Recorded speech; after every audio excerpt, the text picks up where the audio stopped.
I've been tagged on this and was asked about it yesterday in the super chat.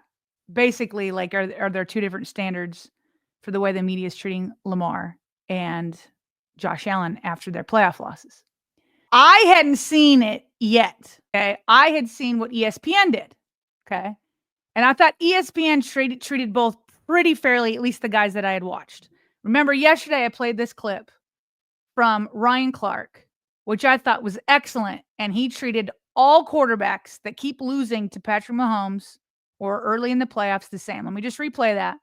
And we talk about the legacies of these humans, right? Obviously, this was a chance for Josh Allen to change his legacy. I don't believe that his legacy takes a hit. That dude played as well as he could have possibly played. But here's my thing. I don't feel sorry for Lamar Jackson. I don't feel sorry for Joe Burrow. Nope. I don't feel sorry for Josh Allen. Because if you want to go get it, you understand that dude is standing out there. Yeah. I do not see people, and Stephen A., you know more basketball than I do. I do not see people having a funeral procession for Patrick Ewing. I don't see people doing that for Charles Barkley. I don't see people doing that for Karl Malone. You know why? Because that dude was out there. You understood what it was every offseason. You got to go get Michael Jordan. You got to go get Patrick Mahomes. And Josh Allen had the football down 3 with a ton of time on the clock. You got to go make the plays. I agree with that. I don't blame it on Josh. This isn't Josh's fault. But to change his legacy, he had to go do it. I agree. So yeah, I'd been listening to ESPN after the loss to the Chiefs for the Bills, and I thought they were pretty fair. RC said it perfectly. I don't feel sorry for Lamar. I don't feel sorry for Josh. I don't feel sorry for Joe Burrow, treating them all equally.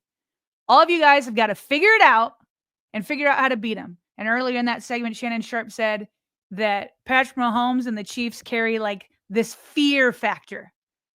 In fact, it was so good. Let me back up. Okay. Look what he said, that it's the greatest attribute that Mahomes has. And ain't nobody feeling sorry for a man making $50 million a year and he got his butt kicked again. It doesn't matter what he played. He had Patrick Mahomes in his building last year, and Patrick Mahomes put his foot up on his couch. He goes to Patrick Mahomes' house, and Patrick Mahomes kick him out. It does not matter. It's 1-5. These guys can beat any of these other quarterbacks.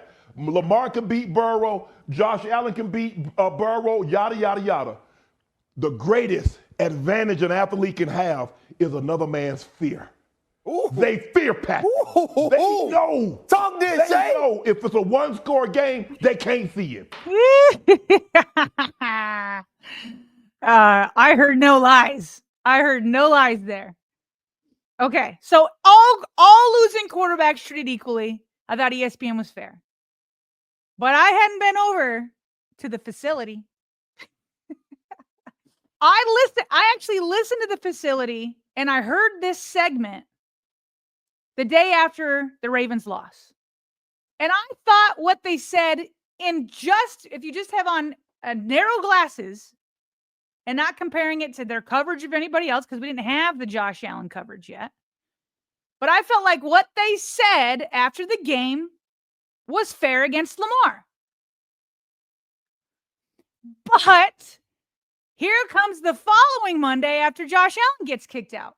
So they ask the day after the Ravens lose, the question proposed to the panel is the Ravens loss on Lamar Jackson? I'm going to play a cut up of their responses. I don't think anybody is out of bounds just with that narrow lane. But then a week later, the question is, do you feel bad for Josh Allen? Well, wait a minute here. Lamar Jackson put together a fourth quarter drive that was way more difficult than what was ahead of Josh Allen, took him all the way, scored the touchdown, and then his tight end dropped the easiest. Okay, I'm not going to have too much hyperbole. Not the easiest, but an easy 2-point conversion. He drops it. Nobody asked if they felt bad for Lamar Jackson.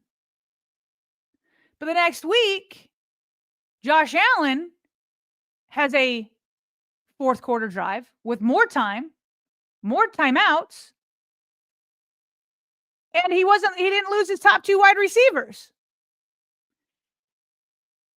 he also didn't make it. He only had to get a field goal. And he couldn't do that. But one quarterback, you ask, is he to blame? The other quarterback, do you feel bad for him? Here they are. Their answers to, is the Ravens' loss on Lamar Jackson? Who do you blame for that Ravens loss yesterday? Lamar Jackson had a caliber season. Ravens fell short. Do you blame Lamar for the loss? I don't blame Lamar Jackson. Yeah, he could have had a faster start, right? But it's not, I was always taught, it's not how you start. That's how you finish. It's how you finish. Yes, sir. If you seen Lamar Jackson in the fourth quarter, he was balling, putting plays together. I blame Mark Andrews. Yeah, I mean, look, the Mark Andrews fumble is crazy. It was only his second lost fumble in his entire career. So 2 drops, 1 for the game time. Come on now. 2-point Come on now, conversion. Chase. And for me, though, I can't let Lamar Jackson go and off all of the blame, right? I think there's got to be some blame on him. Everybody get a little bit of this. And you can give Mark Andrews a little more if you want to. You can give Lamar a little more if you want to. From a micro perspective, is Lamar at fault? Lamar should have done more earlier in the game. But at the end of the game, Lamar took him 88 yards down the field in 2 minutes and 8 plays. Right. Mark Andrews, you have to make the catch. But my issue and your issue at home, fans, I don't know if it should be as much of the micro as the macro. Lamar Jackson, when it matters most, for whatever reason, he doesn't show up the most. Okay, so again, not knowing the future of how they were going to cover Josh Allen, I thought all that was fair. You know, Shady first says, no, I don't blame Lamar because it's how you finish. I blame Mark Andrews. Next person says, I give it a little bit of both. James Jones, kind of same thing. I give some to Lamar, I give some to Mark, give some to coaching. That's all fair. Acho at the end is like, yeah, okay, this game I put more on Mark Andrews, but overall, why is it that the Ravens don't play their best in the biggest moments? Okay. Not knowing the future of how they're going to cover Josh. I thought all of that was fair. Why isn't the same question posed for Josh Allen or some version of it? Because if I remember correctly, Josh got very lucky in the first half. Lamar did have those turnovers. Josh didn't, but he got lucky. They had 4 fumbles. I believe 3 of them were attributed to Josh. And they were lucky that Josh was lucky that they were all recovered by the Bills. He also threw 2 very near picks on that first drive. He was reckless. And he got a little bit lucky that the ball bounced his way in all 6 of those instances. Okay, but it didn't happen, so you can't, they weren't officially turnovers, so you can't, I guess, officially knock them. But the 2 fourth quarter drives at the end are not created equal, which is why yesterday I said, stop acting like the Kincaid drop and the Mark Andrews drop is the same. Dan Orlovsky, he tweets, we had 2 great quarterbacks just get let down in back-to-back weeks by brutal drops. Allen 2 years in a row. No, Allen didn't even get close to driving his team. And that catch was not the same. Yes, Josh Allen was under pressure, and I'm going to get to pressure in just a second. RG3 is the one speaking up about this. I'm going to play that in a minute. But Josh did not move the ball. He got 1 first down. 1 first down from the 30. Lamar had to start at the 12. Josh couldn't get him into field goal range. Yes, it would have been nice if Kincaid caught that. It was in his hands, but it was nowhere near as easy as Mark Andrews. Here they are. Here are their answers to whether they feel bad for Josh. And only James Jones had consistency. Like, I feel bad for this dude because I know how good he is. And it's like, we don't see how great he is because he's playing against the Chiefs every year. I feel bad is because Josh Allen is at a coaching disadvantage. Like, I don't know if anybody's going to say it, but that's what it comes down to. He's at a coaching disadvantage. Yesterday, Josh Allen was not at a player disadvantage. Those rosters were roughly equal. Yesterday, Josh Allen was not at a talent disadvantage. Patrick Mahomes was not significantly greater than Josh Allen. Josh Allen was at a coaching disadvantage. I mean, I feel bad, too. I feel bad just for Josh because, like, the last 8 games with the Chiefs, everyone knows this. He's 4-0 in the regular season. So he gets it done in the regular season. He's 0-4 in the playoffs. He played almost 1,200 snaps this season. It came down to 1 or 2 plays. Those were the biggest plays in his career. I feel bad for Josh Allen. Hey, man.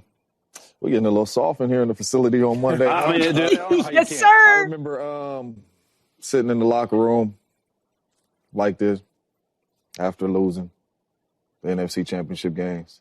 Oh, you lose to? Lost the Giants. And only person that felt bad for me was Mama. But other than that, don't nobody care. If we would have said it's going to be a one-score game, the ball going to be in Josh's hands with 2 minutes plus in the game, and he got all 3 of his timeouts. Take that. Got to go find a way to win, Josh. Got to go find a way to win, Josh. James Jones is absolutely right. Nowhere in that previous segment did they say, oh, man, Lamar Jackson had 1,200 snaps during the season. He played so well, probably going to be the MVP. And then it comes down to like the one play with Mark, right? No, they point out what he didn't do well. Nowhere did anybody give an excuse for like a coaching disadvantage. And as I just had in that first segment, saying that I won't blame John Harbaugh for player execution, so defending him a little bit for those that do. Even though I'm not advocating for John Harbaugh to be fired, I also don't think that John Harbaugh is out coaching Andy Reid. But nobody says that for Lamar, right?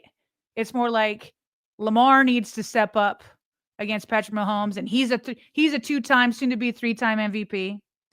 So only James Jones, he brought sanity to it, saying that we got soft in the facility. And only my mom felt sorry for me when I got.